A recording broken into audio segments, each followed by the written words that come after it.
Cute, fabulous, fun. Cute, fabulous, fun. Do do do do do. you. Cute, fabulous, fun. Everyone is cute, fabulous, and fun. It's the Forecast Podcast. And now, your local forecast.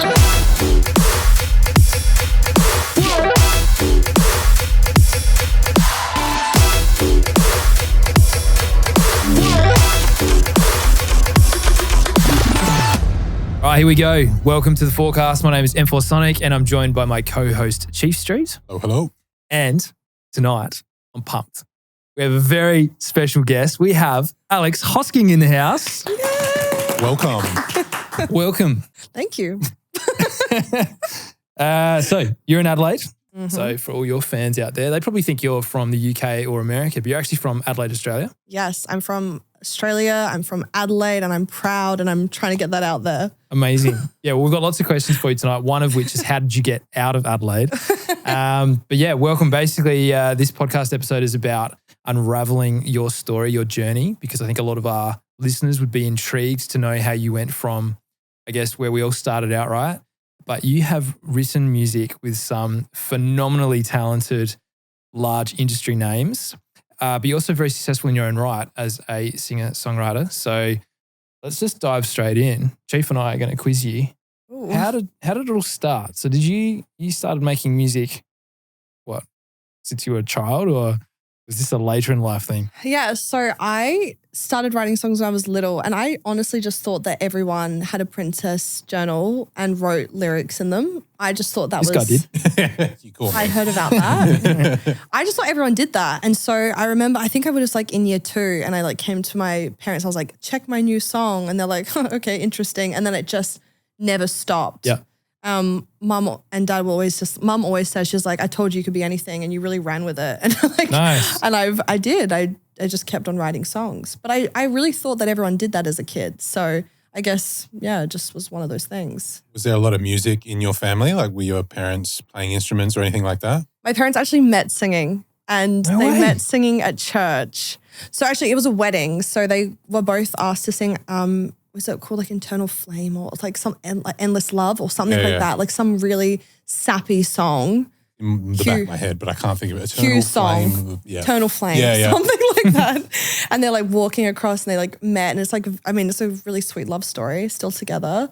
But yeah, so they met singing, and then they were singing at church, and music was just always in the family, big family. Everyone is musical to some capacity, and if they're not, then they think they're a singer. So it was just always around. That definitely had the foundation of why I probably went into it. I wanted to be an actress. I wanted to do anything creative and arty.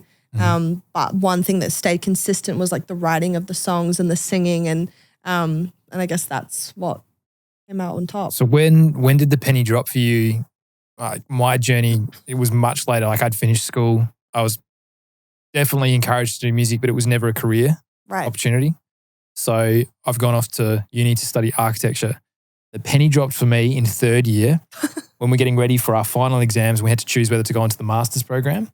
And I just thought, I'm not loving this. This is not for me. And that's when I made my first ever video that I put on YouTube for fun. But it was like, I believed in it and myself enough that I thought something may come of it if it was good enough. Was there a moment for you where you were just like, I am going for this. This is what I'm meant to do? I just always, as a kid, would like, and this is going to sound so weird, but I would like go to bed, and I'd like literally be like, mom would be like, what's wrong? I'd be like crying in my bed, and she's like, I just hope that I never lose this passion that I have for music. So I just always felt that strongly about it. Didn't necessarily know what to do, because there is no rule book. Like, there's no like, you do this and then this is going to happen. It's like, you do this and maybe nothing will happen for the next 20 years. Or ever, you know what I mean? Like, there's no idea. And so I don't know, I guess like I was in school, and I would like spend my recess times in the music rooms, and I would upload covers onto YouTube. So sort of a similar sort of vibe. Yeah. And I did mashups of covers, and it was in that period of time where YouTube streams were like, sort of, I guess like what TikTok's a bit like, you know, now-ish. And I was just uploading, and the streams were just doing really, really well. You won't find any of these videos on there. They're all By the private way, now. We're gonna put a link all in the gone. description. I hope you saved them though. They're somewhere living. I don't know if they are. I don't know. Actually, that's another story there. But I'll save that in a second.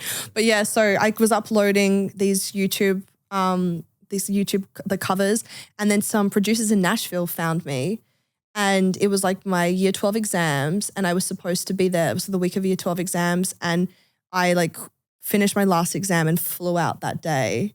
And I was like, I don't care at all about what I just did. All I care about is getting this country album. For some reason, I was a country artist. So good. And I just wanted to be Taylor Swift. And fair. I still want to be Taylor Swift. But just getting these songs done, and that was sort of the moment. And it was like just about to go schoolies, and they were like, "You can stay longer and keep writing." And I was like, "Yeah, this is all I want to do. I just want to write songs. Like this is amazing." And so you discovered on YouTube. Yeah, same a little bit. I was going to say, we got two YouTube gurus. A YouTube moment. Okay. It wasn't as big as yours though. Mine was more micro. But I will say, pretty big. Someone found you. You've flown out to Nashville. So it was a weird, interesting situation because like I got a lot of subscribers. Yeah. I got a big Facebook following. Even Tumblr was like it was on its way out. Wow, Tumblr was like doing its whole thing. Yeah, right. It was like a little indie girl. Did you like that I just went like this? Yeah. We can cut that out.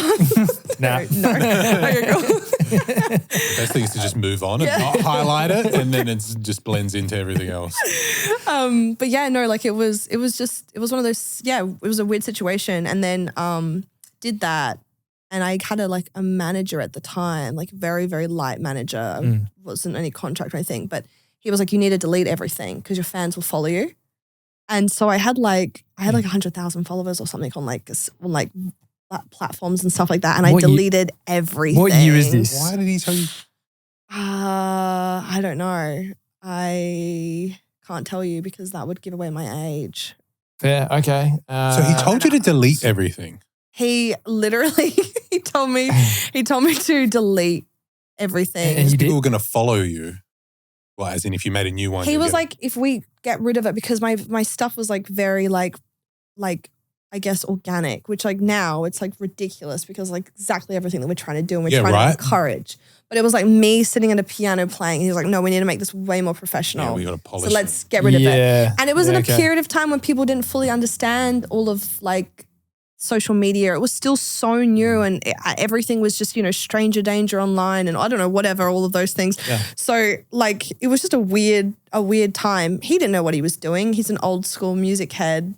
And so he just told me to do it and I was like, oh, well, you know best. You did it? Yeah, I deleted everything. You deleted 100,000 subscribers? Yeah. We live in Well, it obviously worked. Yeah, maybe he was right all along. Yeah, no, This guy deserves a medal. It's been years of rebuilding for sure. This gives me huge hope because we talk about this a lot. My subscriber network is still what it was, but I can't access any of them. And so most weeks I'm like, should I just delete YouTube and start again? Don't delete YouTube. This is not me saying delete YouTube. Do not delete your For those YouTube. playing at home, No. if it's not working, delete. No, I do not sponsor that message. Your followers will follow you. They will not. Delete your TikTok Actually, now. like the funny thing is now though, if your following is super organic, then they will. And I think the beautiful thing is like we have this whole new, so much has changed and happened in such a short amount of time because like we're only talking like back a couple of years when this has happened. So like The year was 2020. the year was 2020. Timestamp everything. Well, I'm just interested because like 100,000 subs, say in the between 2010 and 2020 is the equivalent of 10 million on TikTok now. Like it had depth to it, it had weight to it. It really did. Yeah. Okay, so you've deleted your network. I delete everything. And I then go put an album out. I get like, I sell out the Gov. So if anyone like from Adelaide, that's like a big deal. it was a huge deal. Really, really big deal. I had my posters, did my whole thing, made a band, sold out the Gov, I sold like 1,000 plus like CDs, had my merch. You sold 1,000 plus CDs. Definitely sold over that. We don't have too many left. But I didn't sell my beanies. And that is something that I found out. Don't go into merch. Yep. If the beanies aren't great, I think I did it on like some random site. I'm not going to say the site name, but we can probably all assume. Was it summer when you were selling this? It was definitely summer. 40 degrees here in Australia. 40 degrees, like 105. I was going to say, whatever. thank you. Yeah. Over 105 degrees for our Americans. Yeah. And yeah, the beanies were not it. Not a vibe. We still have a lot of beanies. If anyone take them. Yeah, for sure. Beanies are for you guys, and I'll free take 2. beanies for everyone Yeah. who listens to this gets a free beanie. Why not? I'll take it. Yeah. I'm always rocking a hat or a beanie or something. I can use it. I'm not wearing a hat tonight. You got a fresh haircut by the looks of it. I did. It looks Yeah. really nice. Oh, thanks. Yeah. It took the dude 7 minutes. You actually look a bit like bronze too. Oh, Looking good, Damn. actually. been caught out. Okay. Someone said, let me show up to this Yeah. podcast today. I went outside. You went outside. Okay. That's usually how you get a tan, right? I think this is from your boat trip. Oh, okay. Yeah. We went on a yacht. sailboat last week. Ooh. Yeah. That was my invite. Not quite.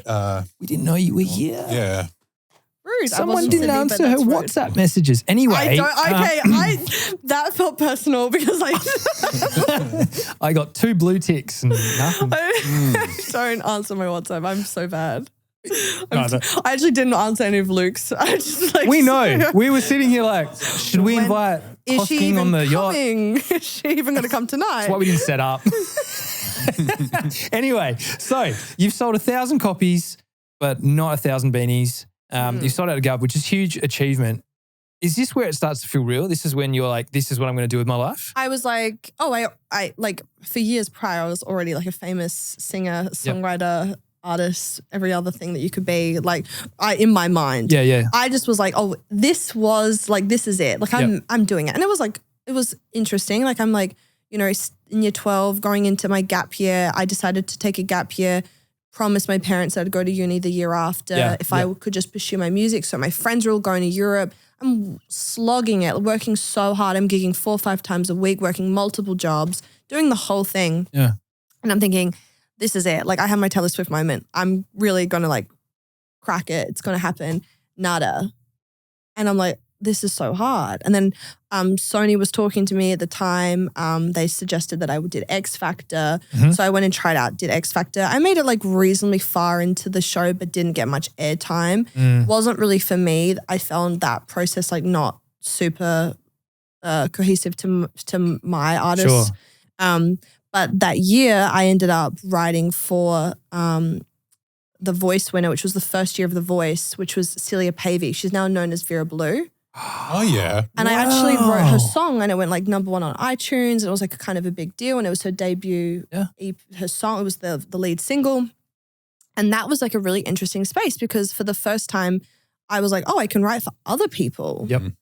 And so again, I'm super young. I've like no idea. I've just had these experiences. Nothing's really happening now. I'm trying to get anybody who like comes to Adelaide their support. So I'm just emailing out, sending 10, 20 emails a day, trying to guess email addresses. You told me this and I actually wanted to ask you. So Alex told me once, so Alex organised a little riding trip up in the hills. And I think you were telling us, there was a few of us, I think there was about 4 of us, that you had tried to contact Beyonce. And you did that by guessing email addresses. Did you get in contact? So I like went through this period of time and like I think the principle still is to this day. Like I will always send out emails. A massive part of this job and being in this industry is rejection. We get rejected and you have to be like okay with that. I mean, you don't have to be okay with it, but you have to have a pretty thick skin. Yeah. And it's tough and it's really hard. And I think what I'm really proud of, or which I, in hindsight, having a moment now is like, I used to send these emails and just did it intuitively or like just as a practice. Whoever I could, whoever I saw, I just emailed out. I slid into DMs. I did whatever I had to do. If I saw someone writing a song, I can get nervous sometimes, but I would just, or someone singing a song, like out busking, I would just go up and ask if they want to do a session. Like, no way. I just hustled and tried to get into the room or write with whoever. Yeah. The room, like, and so in that situation, I was trying to guess Beyonce's email address. What I did is I looked up every single person who had ever written a song with Beyonce, which is quite a few, I reckon. a lot of people. And I was like, I just would make these lists and I would just try and email out. And it ended me up on a couple of songwriting camps, working with people who'd written some quite massive Beyonce songs and also landing me in some sessions with Rock Nation and having some meetings over there. And amazing. I was definitely like too green and it was definitely before my time and I wasn't probably ready at that point, but it's also what helped the whole trajectory of the whole thing. When you mentioned Rock Nation, it's reminded me of, I don't have that fire in me at the moment and I need to get it back. I've lost it. And this is something I admire about Alex so much. She's a go-getter. Like you will go and get stuff done. And for a small amount of my career, I had it as well. It was when not small. You are 100%. Don't do that. Okay, well I'll give context. So the story goes like this, and it's to do with Rock Nation. I was like you getting emails from Sony and stuff. I was getting the same attention from their dance label division, Ultra. Yeah. But I was also, I think, getting some interest from Universal, but nobody was really getting to the next step. And I had a manager at the time, and we're at a loose end. Like nothing was happening. He's like, okay, you're interested? How do we make this happen? So I just got on a plane to New York and caught up with Stargate because this was, I think, the second time I'd met up with them. They had no idea I was coming. I just rocked up and banged on the doors and said, hey, I'm actually here to see Ultra because their headquarters was in New York. Do you guys want to hang out? And they took me to the Rock Nation studio. Oh my gosh. And have you been to it? No. So it's on the top floor. It's a penthouse. Oh, I forget. It's the Star Rock building, I think is what it's called. But it's all glass. Oh my gosh. And they've got Alicia Keys' grand piano and Rita Ora and Stargate were doing a session and they put me in, there was 2 other studios I could go into. So the Studio A was being used. They put me into a little holding studio, which was just all glass looking over New York, which was incredible, with the same speakers that I have now, which is why people are like, oh, those speakers aren't, like the top tier. I'm like, been in big studios and they do okay. But the other studio they put me in was, I think, Beyonce's writing room, and it's all Louis Vuitton. So all the walls are like Louis Vuitton leather. It was just incredible. I've got a photo of it somewhere and I've got to show you. The coolest thing. You just gave me the most random flashback. But I don't know what happens. But you talk about the rejection thing, and like we could spend another hour talking about the rejection thing. I think I got to the point where I was rejecting myself after I'd had a certain amount of rejection. So like I admire you so much for not allowing that to dissuade you, because I think when I left my last management team, they literally said, having not really put any energy into trying to fix the relationship, they go, we don't want to work with anyone that doesn't want to work with us. And that was enough for me to go, they're probably right. Probably am done. And it's just interesting, like in hindsight, now that I'm a lot older and a lot more mature, and you're talking about being green and stuff, I'm almost too critical now because I have that maturity in hindsight, where when you're young and you're ambitious and you have talent, like it, even if you're not talented, you just know you have talent and you're just going to prove everyone wrong, including yourself, and you just go for it. Like kudos to you for but fortunately you have the talent to back it up, but kudos to you for just going for it. Because I don't think enough people know what hard work is. They're like, I'm devoted, I'm passionate, I'm driven. Like, are you?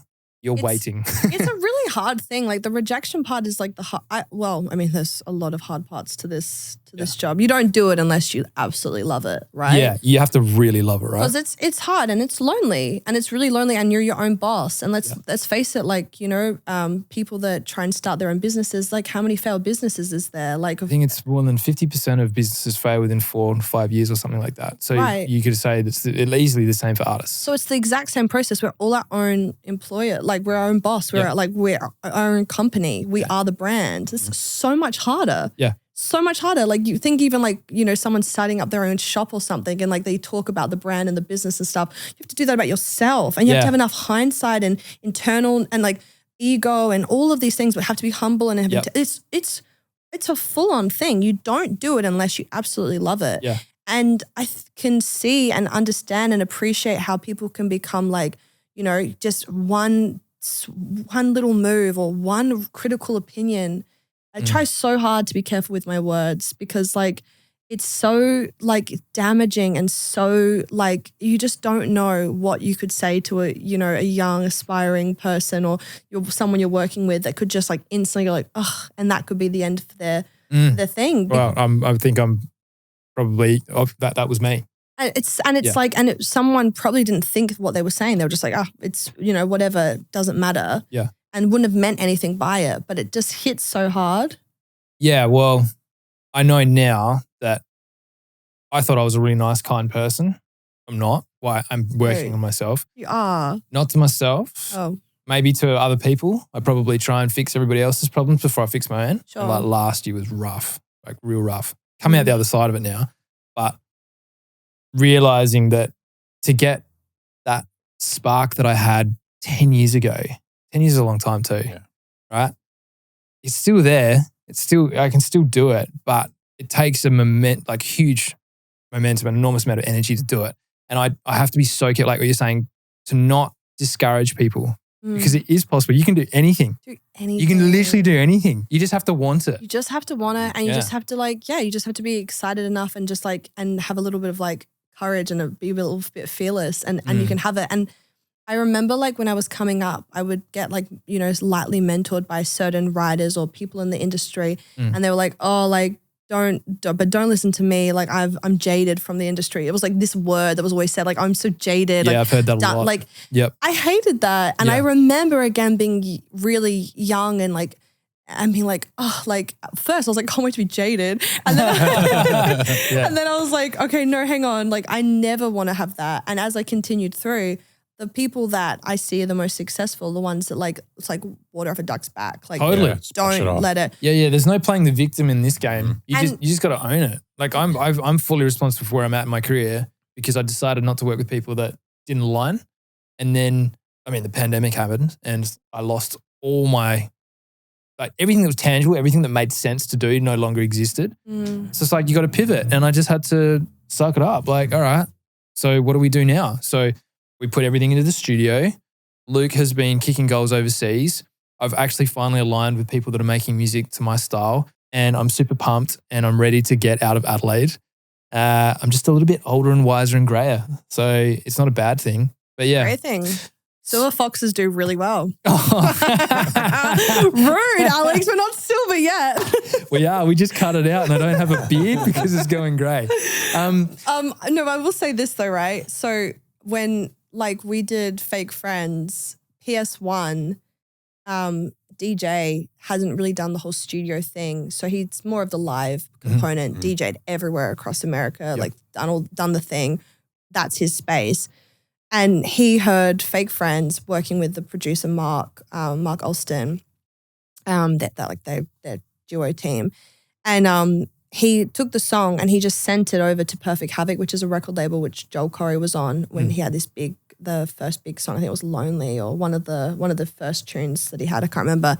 And he just email submissioned it. He just went on the website and just email submissioned it. Totally old school, but that is a perfect example of a green approach. Because where I was at that time, I was grinding. I had no money. I was in and out of America. I was in and out of Amsterdam and London. I was like, how am I going to get from this place to this place? I don't even know how I'm going to get out of this cab. I was struggling. Yeah. But never in my mind did I ever think I should just email submission a record. And how many? You always think that's a black hole and that no one ever checks them in that. But someone, Luke's on the other end. Luke checks them. Yeah. We love our global league submission. How many, so for anybody that doesn't know that song, you must have lived under a rock, but how many streams now has that song had? On Spotify, it's over 50. I don't know how many, 50 million. I was going to say, it's just 50 plays. 50 million, yeah. And that's from a green submission of just hitting up the label. And it's small, it's had some huge artists come through it, that record label, but at the time it was still, Joel had just had its moment. So it's kind of an interesting one for this guy just to, Pete to just send it through. Yeah. But that's a perfect example of just going ahead and doing things. And I think that's what you were talking about when you were younger and you're just I'm just going to rock up to New York. Why not? Because why not? Why not? Because no one has told me that I can't do that. Spot on. That's the moment. I'd not yet had this is weird. Why are you here? And in fact, I probably still haven't, but in my own mind now, I'm second guessing. Mm-hmm. I could just go back to LA and just knock on someone's door. But what if they're like, why are you here? What are you doing? I'm not going to let someone with small thoughts stop my big dreams. Yeah. Okay. Right?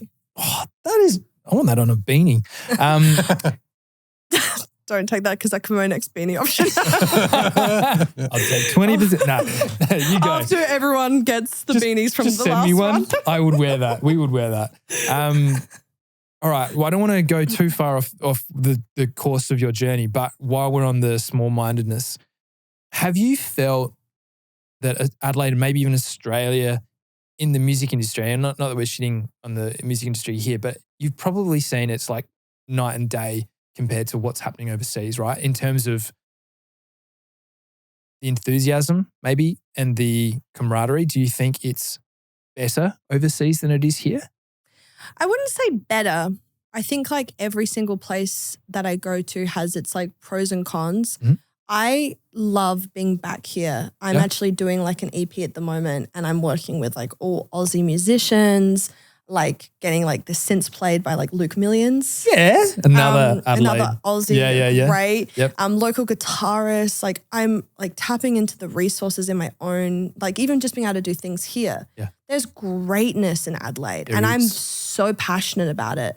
And it's so exciting to be involved in a small community. And if you can make it in your hometown, like, oh my gosh, like stan. Now, of course, like there's elements of like a bit of tall poppy syndrome.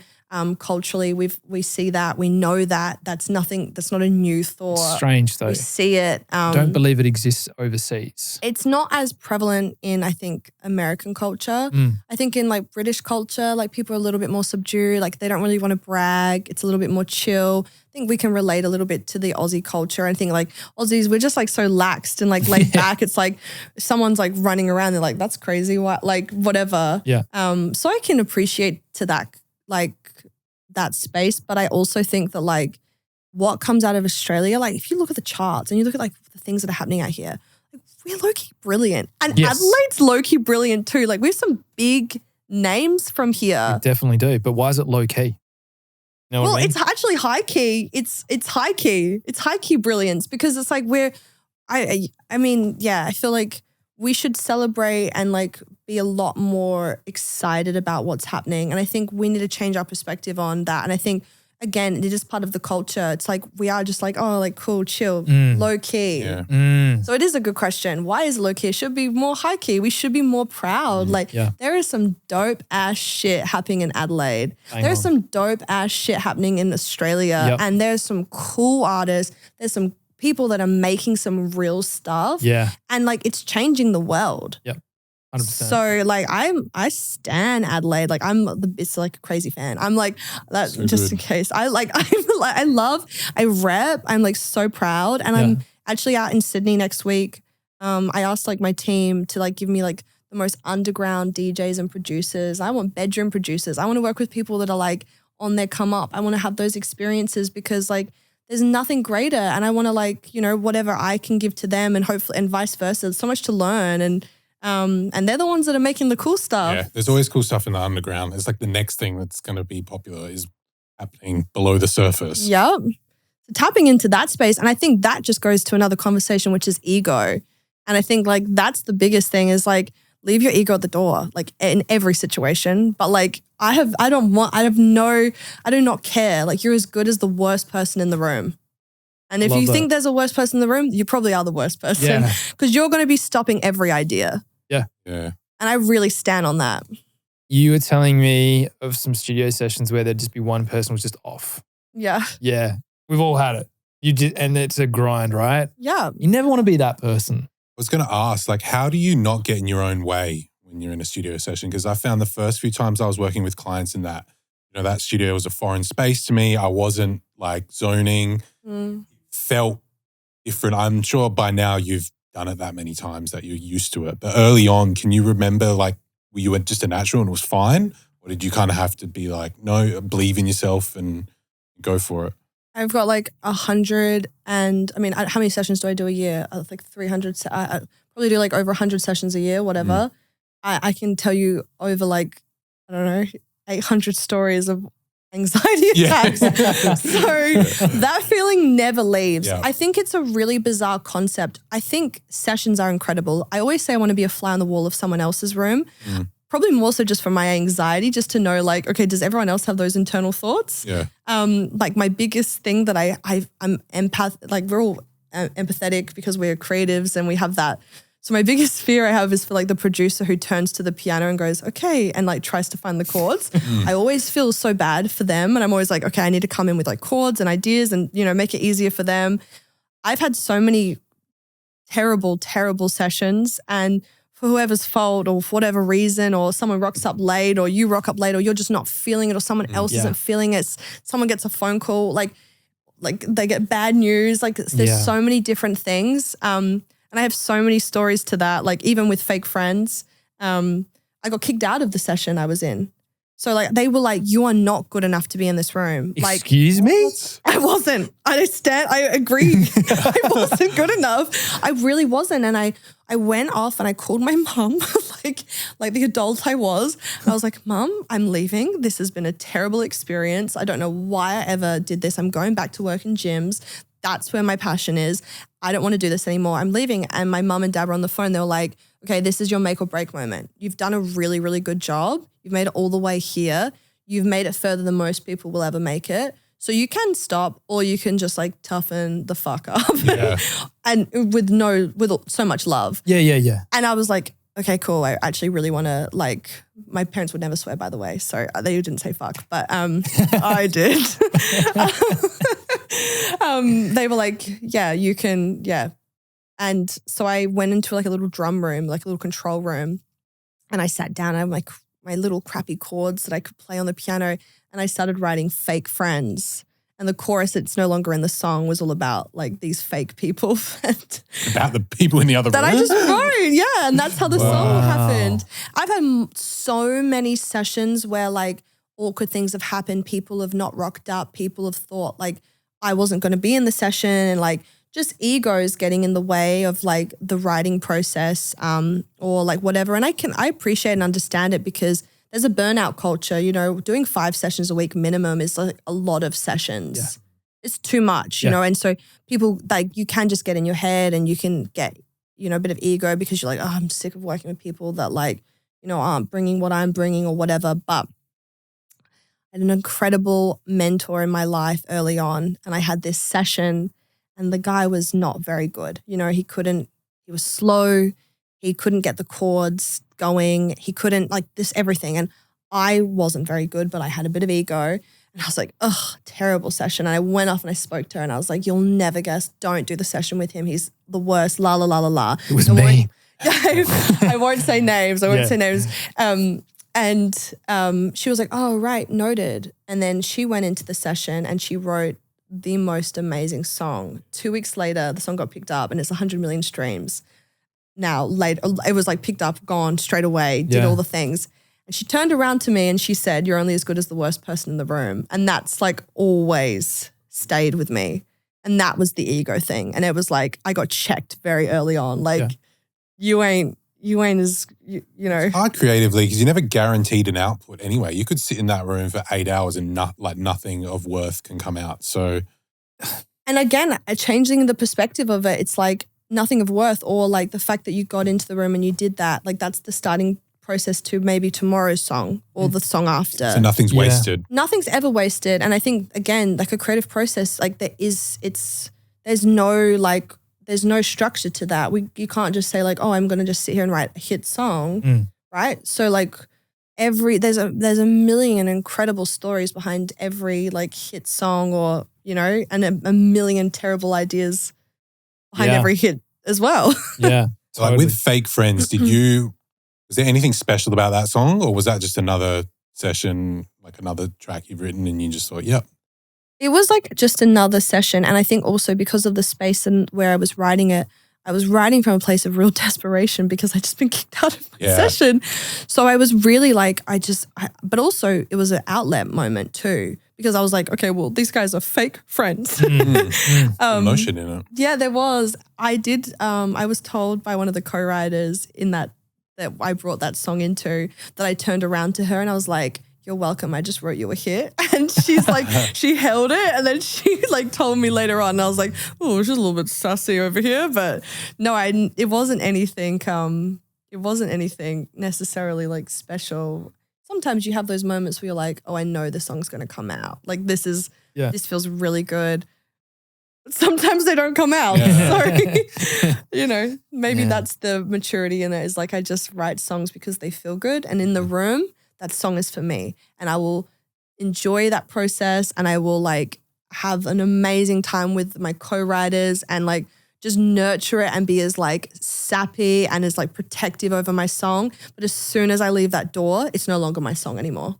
And I think that's really healthy, because like once like labels and managers and other artists start getting involved and things start getting changed, you can't be too sensitive. Well done. Sounds like you've really got your mental state for songwriting like worked out perfectly, where you can go in, execute, leave the room, and that, like you said, that's it. It's a journey. I wouldn't say I've got it perfectly. I think it would be wrong if I did say that I've got it perfectly. You're conscious about it all though, so which I think is really healthy. Self-awareness is important. And I think, again, a massive thing that you need in trying to navigate a fickle, difficult industry. Yeah. Yeah. Right? I've been burned a couple of times, so I would like to be able to go, don't care. And I'm at that point at the moment. But I helped some artists out, and I won't say the names. I helped some artists out with a project where I produced a record, and then it used a lot of funky samples from the 70s and 80s. And I think it was one of my better disco records that I made, and I had been stashing it. It was not an opportunity to do anything with it. And they met up with me. They had to listen through my catalog, and they want that one. It's a bit hard to clear. It's got so many samples that, don't worry, leave it with us. And ended up being one of their biggest songs. And I didn't get a single writer credit. Nothing. Zero. And they've since hit me back wanting more. I went no. And I just find in this industry that when it's so transactional like that, that works really well in business.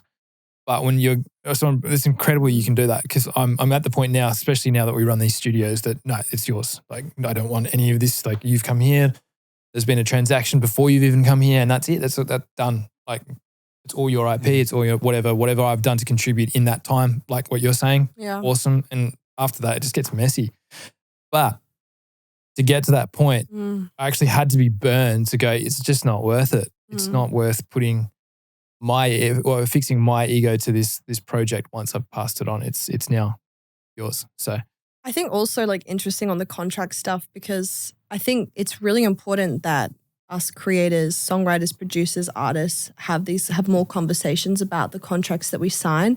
So hush and like even like within a song that people won't say what they got, or it's just like to not, don't want to block the song, just want to get it out, all these sort of things. But we're getting burnt by the industry. Yes. It's a real thing. Yep. Like, it's not sustainable. No, it's not. It's not sustainable at all. It's not sustainable for the songwriters.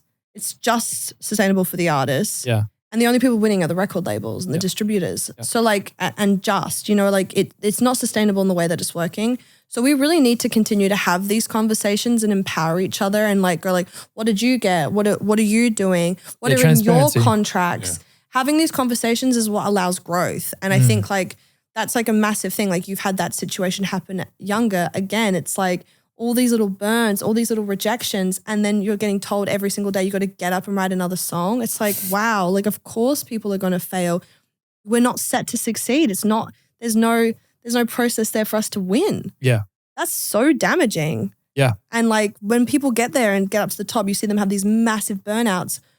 No shit. Yeah. No shit that's happening. I think it's really important that we keep on like, leaving our ego aside, but also not being scared to have these conversations and speak out and be like, okay, cool. Like, we need to just really work out what our rights are and what we are entitled to. I love that. Yeah. I guess that kind of happened in the actor space recently. Remember we were talking about on the pod? We did, It hasn't really transitioned over to the music industry yet. Well, I mean, there's been a couple of instances, like for instance, Taylor Swift, when her masters were acquired by another company, and then she went about re-recording her original songs. Boss move.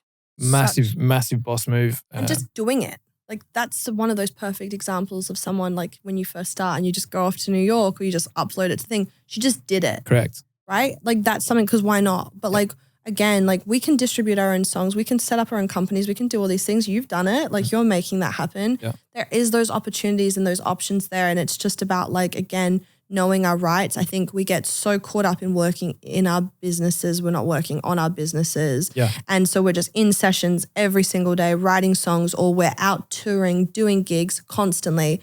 We delegate everything off to everybody else with actually very little like management that is able to, you know, and if you've got a manager and you know, it's a whole, creators are different. It's different to, you know, owning a small business, local small business. It's full on. The only real way to learn is through experience, or to have a mentor, someone that has lived it before you. I guess the scene's changing so much now. Even TikTok, I read that, I believe Universal. Damn it. I love that we all know this though. Yeah. That's great because I'm pretty sure it happened like yesterday. Yeah. It happened yesterday. But surely it's just a standoff. Like someone's going to have to give in. I'm surprised TikTok They've pulled hasn't. until they can agree on the laws. They're going through like a legal battle right now. And so they've pulled until they can come to an arrangement or something like that. Yeah. Is what I saw on my alert. I was going to say, is the label just going to clean up whatever happens anyway? I don't think. Yeah. It's not necessarily about the small guy still in that perspective. So we still need a lot more conversations around like what we should be doing as the creators, because like it doesn't make any sense that songwriters are like, you know, being paid less. But I guess, yeah, that's just business, isn't it? It's like we need to having more conversations about it. Totally. And we will. And it at the risk of maybe burning some bridges. But yeah, since I've been independent, it's been fascinating to see now, in hindsight, that deal was so weighted on the label doing well. And while it makes sense, even then I was so hungry and ambitious, not for label success, but for having the backing of a label to get touring. I didn't really care. I just signed whatever deal was put in front of me. It was like, that's cool. That's good fit. Let's go for it. And then I didn't realize that I had this thing called ancillary income. And so every dollar I was earning, I didn't realize there was a percentage of that, no matter what it was, whether I sold a beanie, whether it was a YouTube view, whether it was touring, whether it was just doing something as an appearance and getting paid from like brand endorsement sponsorships, the label was entitled to a percentage of that income that my accountant that I paid for was reconciling, and then I just getting hit with a bill. Meanwhile, the A&R of the record label has left to go on and do bigger and better things. So I totally understood. I was like, you go, bro. That's amazing. Like what you're about to do. Awesome. I wish I could come with you. And the label's not putting the music out, but demanding that I pay this bill. And so you get into this, okay, do I piss off the label because I'm not actually in a position financially now to actually pay you what you're due? And also I'm not getting anything out of this deal. And the reason that I'm not getting anything out of this deal is that the climate's changed. The music that I'm making for you is no longer suited. They want a tropical house and I was making dubstep. And you hit. And then my next trip to New York was actually to knock on the same door to say, I'm done. And that was a very scary conversation. But it was only until I knew my rights. Yeah. But who benefited out of that? The lawyers got totally cleaned out. They did a great job, but it was very expensive to get out. Still had to pay out the label. And just had to keep that armor shining, keep uploading to Instagram, still make it look like things are happening when in fact it was very much the opposite. So not playing the victim card by any means, but it was just a big steep learning curve. And that's why it's so important to have these sort of conversations and start us all talking about it. And I think the interesting thing too is I think like with social media now, people are really appreciating and enjoying a lot more of that like organic posting. So like if people are unhappy with a label situation, and I think a really beautiful and incredible example of that is Ray. I don't know if you guys are familiar with her. She did the I found myself in a shit position. Man that I loved let me down last night. Or like I'm on Prada. Oh yeah, I know that one. Terrible singing right now. No.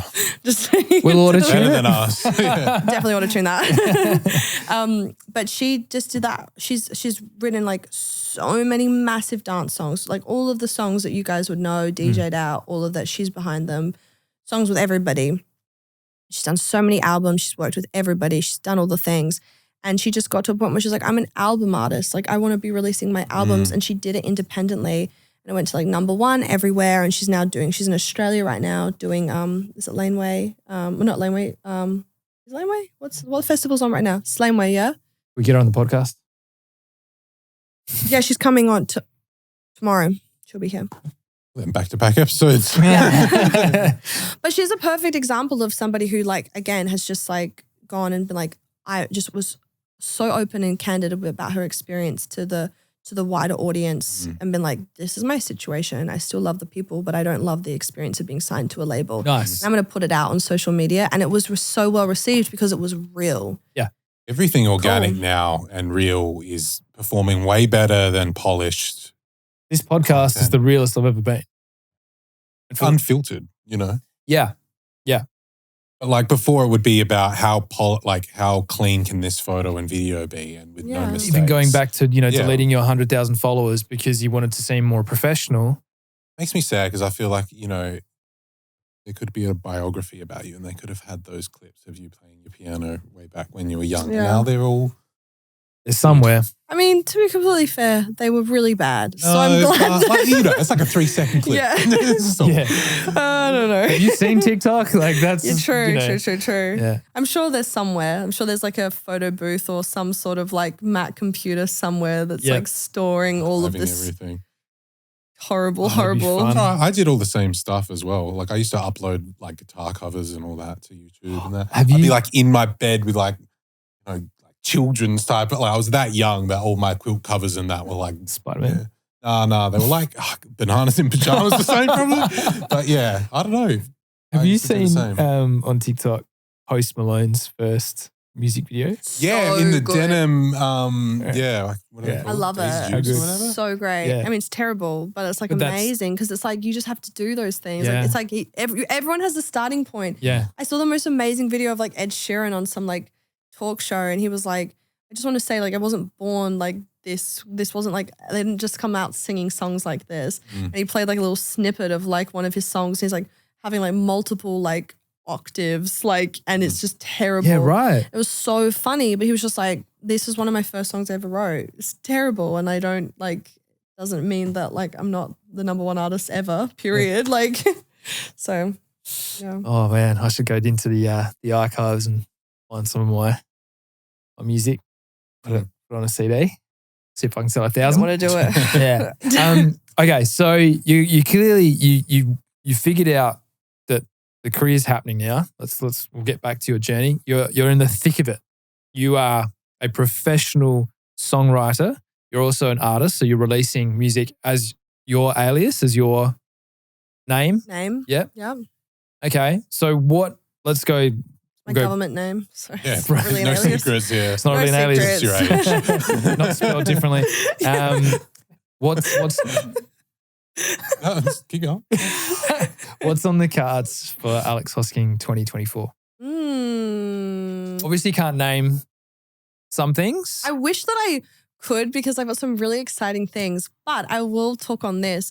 I'm doing a lot of writing for other people, really loving that. I love doing that, writing in a couple of different genres and just having a lot of fun. And then working with like my dream DJs, which is just so cool. Mm-hmm. I just did an incredible songwriting camp with Pooh Bear and Shindu, which is amazing. Like Pooh Bear's behind like all the Usher music, behind all the Justin Bieber songs, pretty much behind like all these pivotal artists. He's helped shape their sound. So to get to have like a good couple of days with him and just write a bunch of songs, I came prepared. I literally had 7 songs ready to go each day. Nice. And I walked away from like a 3-day trip, like songwriting camp with like 15 songs. I was like, I'm not going to have this opportunity. Yeah. Like, So how long were you with that? I Was it just 3 days? 2 or 3 days. Yeah. What does that look like? Yeah.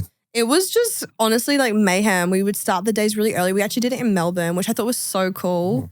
It was an initiative through Song Hubs and AMCOS, which is like our PROs for anyone that doesn't know. Like we just locked in the studio really early and didn't leave till very late. Mm-hmm. And I was jet lagged because I just come in from New York, and I was up super early every morning. So I just have a bunch of songs ready to go, and I'd be like on my energy, knowing full well that by like 4 p.m. like I was going to be like crashed. Yeah. And no, it just was like, it was super sick. So that was really cool. What does the session look like? Yeah. Do you I mean, I've worked with you before. Do you, chaos. Your laptop, desktop, just projects everywhere. So do you what, just demo projects? Or you would have tens of thousands of projects, right? Because you record yourself. Yeah. You can engineer and produce and all that. So do you open up something that you've already recorded, or are you just singing live? Like, do you go to Pooh Bear and you're like, do you want to listen to this? Like, how does it look? Tell us the session. What was it like? I think a healthy session for me, I'm, again, a little bit of self-awareness. You wouldn't agree with this at all. I'm a little bit of a control freak. You're like, not at all. No. Look at her face. You're like, not at all. Is that a C chord? I don't like it. Yeah. I'm a little bit of like, I feel like it's, I love to think that I'm super collaborative. Yeah. But it's everyone shares those qualities. Like we all like what we like. Everyone's, driven. I just love my opinion. Guilty. Right, we all do. I love my opinion. Listen, this is the thing. I am super, I check my ego. I love to collaborate. I'm more than happy to be like, oh, cool. Yeah, sick. Like be that energy. Yeah. But I think when I'm truly in my most healthiest energy as a songwriter, it's when I've had a moment by myself to creatively think about something and what I want to bring to the table. I think is the job of the artist and the songwriter, which is normally 9 times out of 10 what I'm coming in on a session, is to come in with a concept, come in with an idea, to come in with something that the rest of the people can actually support. Nice. That's truly what I believe a real artist does. Is like they're like, oh, I have a vision. Yeah. Without that, we're all sort of just in a room trying to write a song and what direction do you go in? And you can go in a million directions. Yeah. You're trying to take leadership in that kind of process. I think so, because then once you go into the room and you say, this is the direction, this is what I'm trying to achieve, this is what I want to do, then it's the person sitting behind the desk to really lead the session in order to make sure that the thing happens. Yep. And then it's the songwriter's job for me, again, this is my personal opinion, that help bring the storyline out. So everyone has really cardinal, important roles. I also think there's people that are just great vibes in a room. And I think that's a really important role, and just keep the energy up, because it can also be exhausting. Ups and downs, right? And also you have to low key, you might be walking into a room with people you've never met before, and it's just expected. You have to just become best friends and let me just talk about my whole breakup, and we're just going to get into it right now. And I've never met you before.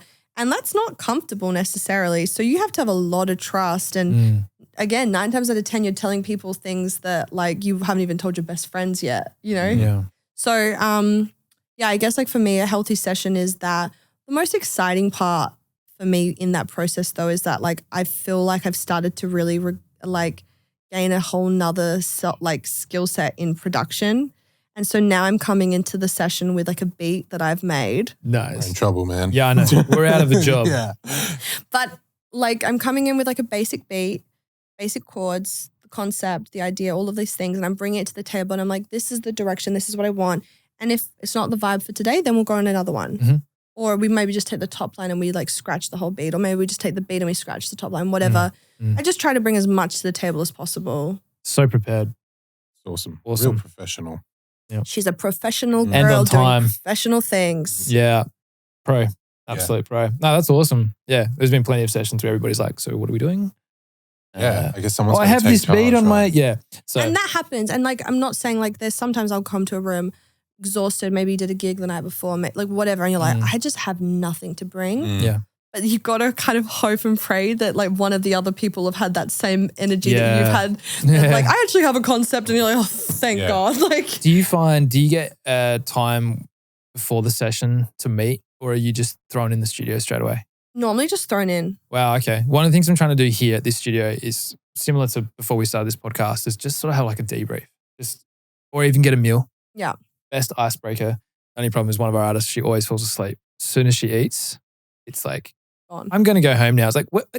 No, I get that actually. I can't eat before I start creating. I just can't do it. I can We've eat learned that. after the hard work. We starve our artists now, and we Yeah. make sure only energy drinks. You know, Yeah. But it's so fascinating that you just ask someone how was your day, and they tell you a story, and all of a sudden that's the vibe. That's what we're going to do. Yeah. I love so in Europe and in the UK, and this is just again a stereotype, but they start their sessions really early. You kind of get in, hi, how's it going? What do you like? Cool. Very quick, straight into the session. By 5 o'clock, 9 till 5, everyone's out. they go home, they go to the gym, they have their dinner with their family, they live their great life. In LA, it's like the session gets pushed back and then it gets pushed back a little bit more. It might get cancelled, whatever. Like it gets pushed back. It was supposed to be a 1 o'clock start. Now all of a sudden it's getting starting at 3. People still rock up late. You all sit and you have a chat. And then order some food. Then you order some food and then it's 8 o'clock. And my boy's going to rock up and take us to the club, like we'll just, and then we'll come back. Is that your American accent? No. Cut that out. But I do, but I actually I think there's a time and place for all. And I actually really do love that process too, because you're just like, we're here just to vibe and hang and like check each other's energy. And like, we're all here trying to be on the same page and not have ego. So I do really, really love that. I also love, I'm very ADHD. So it's just nice to be like, bang. Working. Yeah. It's just, that's what I'd like to do. If someone were to give me the options, I'd be like, well, 9 to 5. But like, if we come here, it's like, I'd want to be here at 10 or just after peak hour. I'm here. Yeah. I'd rather work during the day. Yeah, 100%. It's and the energy of the day. And that's the beautiful thing, because you're working with different people and with different emotions and all these different and like different perspectives. So it's like whatever the vibe is, like that's just trying to be as open as possible for that, I guess, Okay, so if we were to give some advice to young aspiring singer-songwriters or producers or DJs even. Yeah. Yeah. Okay, that's it. Yeah, that's fine. That's fine. We hope so. Yeah. The number 2 light's not on, so there's only 2 cameras. Oh, no, they're all good. Yep. I mean, you're doing your job, Luke. Well done. It's doing better great. to like check. How long have we been going? Because, wait, we'll wrap it up. 60 minutes. Ooh la la. The longest podcast you've ever had. Yeah, Guilty of chatting away. I feel like we could go for another hour easy. Part 2. I would love to get you back. We'd love to have you back. So I think if you could give some advice to anyone aspiring, starting out, we've mentioned leaving your ego at the door. Oh. And I think that's going to be a real hard pill for a lot of the youngins because they're so green. But what would like your general advice? Because you mentor and coach a lot of people, right? Mm-hmm. What's the commonality, the theme that you'd most give people? I actually want to say, I think the younger generation are getting it so much better than how we had it. Yeah. Honestly, I think we were taught in a different space and like there was a lot more ego and people weren't opening doors for a younger generation. I think the younger generation are so kind and like they're so on their stuff and they're so smart and they're so doing the thing. So I don't know. I think like there's a lot less ego, I think, coming up, which I think is amazing and so great. But definitely ego the door. The way you speak to yourself really matters. And I think that's a massive one. How we treat ourselves and how we present ourselves. That really, really matters because like ultimately like we're not going to get yeses every single day. And I think just in hearing your younger experience too, like it's like you were saying, like you're so kind to everyone else, but maybe not as kind to yourself. So important to be kind to yourself because like that's where the pull of giving comes from. And also it's where the creative comes from. So it's going to impact all of those things. So the way you speak to yourself matters. And then I think the biggest thing in the business sense and just being organic, being true to who you are, not trying to change to be able to fit a mold because that's what everyone else is doing at the time. You chase genres. We know how that works. 100%. You're always going to be behind the ball. Yeah. So always staying true to yourself. And even if it's cheesy, don't care. Yeah. I never wanted to be cheesy. I never wanted to be that girl who was doing the pop stuff, but like, the dance things where no one else was doing dance or whatever. But like, I'm so glad that like, you get past Cheese Mountain and it's fine. And then the last thing I would say is consistency. Consistency is key. You've just got to stay consistent, head down, making that happen. That's the most important thing. Hustling away and just every day getting up and doing the same thing. I think that's probably the best advice. A lot of great advice in this whole episode. Yeah. I can't wait to cut that down into a little TikTok for the youngins. Yeah. Alex Hosking, it has been a pleasure. Thank you so much for being on our podcast. And thank you for being such a superstar. You've been such a great friend in and out of the music industry. So all of us here were so proud of you. You are the flagship of Adelaide. And it's so good to have you back home. Like, it's great to have our mate back. But obviously, we are so pumped for you to get back out to the world and keep kicking goals. We'd love to have you back for the second episode. Yes, we need a second one. Yeah, just keep crushing. Well done. Thanks, guys. Appreciate you guys. Cool. Oh, if you've enjoyed this episode, please follow Alex. I'm sure you already are. And support local. And for our overseas viewers and listeners, hit that subscribe button. I said I wouldn't ask people to hit subscribe, but you actually have to. Cheese Mountain Gotta climb right Cheese now. Mountain. I'll do it for you guys. Follow that. Subscribe to that. Like that. Hit that. Done. Let's go. Brilliant.